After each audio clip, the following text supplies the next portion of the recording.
bientôt quitter la Maison-Blanche. C'est vrai qu'Israël va regretter ce président américain. Je vais être encore plus franc, Jean-Charles Banoun. Je crois que c'est le monde qui va regretter ce président. Regardez ce qu'il est en train de faire, regardez ce qu'il a fait en Corée du Nord, regardez ce qu'il est en train de faire au Proche-Orient, Moyen-Orient. L'Iran est sur les genoux. L'Iran est sur le point de craquer. Et c'est une magnifique nouvelle pour le monde entier, le fait qu'il n'y ait pas de bombe islamiste, une bombe islamiste chiite qui pourrait être un danger, pas pour Israël, pour l'Europe, pour la France, pour le monde entier. Et on peut aimer ou pas la personnalité de Trump. Moi, je ne sais pas ce que fera Biden. Je dis aujourd'hui, en toute objectivité, bravo à Donald Trump, quel que soit son style, sans quasiment un coup de feu. On arrive à des périodes historiques, j'ai presque envie de dire, messianique, c'est-à-dire là des accords de paix que tout le monde a rêvé depuis 1948 entre Israël et les États arabes sont en train d'arriver sous nos yeux et c'est pas fini, c'est le début et ça c'est exceptionnel. Le fait encore une fois, vous savez, j'ai une pensée aujourd'hui particulière pour le roi Mohamed V disparu, le père du roi Hassan II. Pendant la guerre, il a sauvé tous ces juifs, ces 250 000, 300 000 juifs qui vivaient pendant la guerre. Il a dit, on ne touchera pas à un cheveu d'un juif pendant la guerre. C'est exceptionnel. Et aujourd'hui, j'ai une pensée donc pour le grand-père de l'actuel roi du Maroc. Et je dis aujourd'hui, c'est avec une immense émotion, en tant que Français, en tant que juif, en tant que personne dont les parents sont d'origine d'Afrique du Nord. C'est un moment magique, en particulier avec le symbole que c'est aujourd'hui le premier jour de Hanouka que nous fêtons, que le peuple juif fête depuis 2200 ans. Mon cher Jean-Charles Banoun, il y a une symbolique très particulière.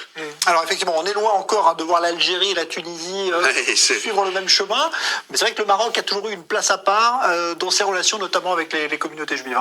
C'est vrai, ben voilà, c'est ce que je regrette. Moi, j'aurais tellement aimé, pour rien vous cacher, que la Tunisie, qui était un pays qui a tellement été en avant sur le droit des femmes, sur une certaine laïcité, soit face en moment machine arrière. Je le dis, je me suis rendu moi avec Sylvain Shalom pour la première fois. J'ai mis le pied en Tunisie avec les larmes aux yeux. C'est le pays où ma mère est née, où mes ancêtres ont vécu, et on rêve aujourd'hui de normaliser. Je parle évidemment de l'Algérie, que je devrais dire pour l'Algérie, lorsque Enrico Macias, mon ami Gaston Grenassia, a voulu se rendre en Algérie, qui est très attaché à l'Algérie. On sait les manifestations que ça a donné, tout simplement parce qu'il est juif, né en Algérie et attaché évidemment à l'État d'Israël. Et j'espère que les choses vont changer. Le monde est en train d'ouvrir les yeux. Les pays arabes leaders sont en train de changer d'avis. J'espère que la Tunisie et l'Algérie y suivra. J'espère aussi que nous, Français, la France, c'est moi, mon pays, le Quai d'Orsay, je ne doute pas que le président de la République souhaite être associé à tous ces processus. Et la France, on ne peut pas regarder ce magnifique train passer en disant, en gardant un logiciel périmé, en parlant en permanence de retour aux frontières au 67, Jérusalem, capitale de deux États. Ça n'arrivera pas. Et les pays arabes ne le demandent pas. C'est ça qui est fondamental. Personne ne demande aujourd'hui de partager Jérusalem. Évidemment, Jérusalem est la capitale des trois religions, mais sous souveraineté unique israélienne, et ça restera comme ça. Et ça, c'est des changements majeurs qui ont été faits grâce au président Trump. Alors, vous savez sans doute que les États-Unis vont reconnaître la souveraineté du Maroc sur le Sahara occidental. Vous avez contrepartie.